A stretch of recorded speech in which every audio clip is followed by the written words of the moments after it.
தந்தை, மகன், தூய ஆவியின் பெயராலே ஆமென்.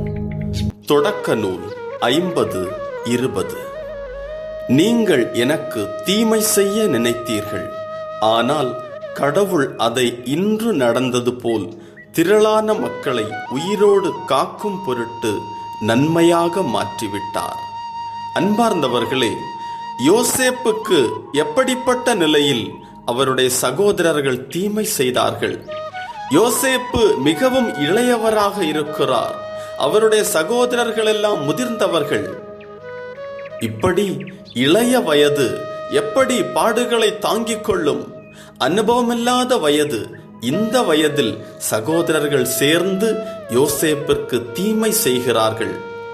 ஆனால் ஆண்டவர் அவரோடு இருக்கிறார்.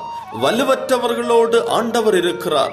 மனிதர்களால் புறக்கணிக்கப்படுகின்றவர்களோடு ஆண்டவர் இருந்து அவர்களோடு செயலாற்றுகிறார். அவர்களின் வழியாக தன்னுடைய திட்டத்தை செயல்படுத்துகிறார். வலுவற்ற மனிதர்கள் என்று சமுதாயம் நினைக்கிறவர்களை ஆண்டவர் எடுத்து பயன்படுத்துகிறார். அவர்களை வல்லமையாய் பயன்படுத்துகிறார். இந்த வலுவுள்ளவர்களெல்லாம், முதிர்ந்தவர்களெல்லாம் ஒரு சூழலில் இவரிடத்தில் வந்து வாழ்வு பெறுகின்ற விதத்தில் ஆண்டவர் உருமாற்றி விடுகிறார்.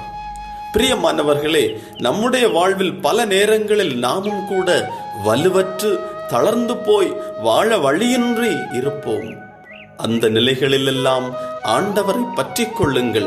ஆண்டவர் உடனிருக்கிறார் என்கின்ற உறுதியான நம்பிக்கையில் நிலைத்திருக்கின்ற பொழுது ஆண்டவர் அந்த நம்பிக்கையின் பொருட்டு நம்மை நிச்சயமாய் உண்மையாய் ஆசீர்வாதமான பாதையில் வழிநடத்தி செல்லுவார்.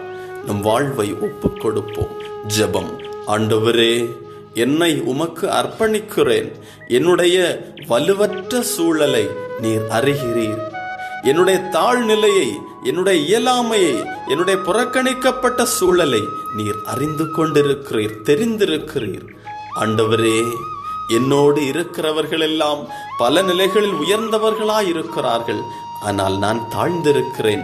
நீர் என்னோடு இருக்கிறீர் என்பதை மட்டுமே உறுதியாய் நம்புகிறேன். நீரே என்னுடைய நம்பிக்கையின் பொருட்டு யோசேப்பை எப்படி ஆசீர்வதித்தீரோ அதுபோன்று என்னையும் ஆசீர்வதித்து வழிநடத்துவீராக.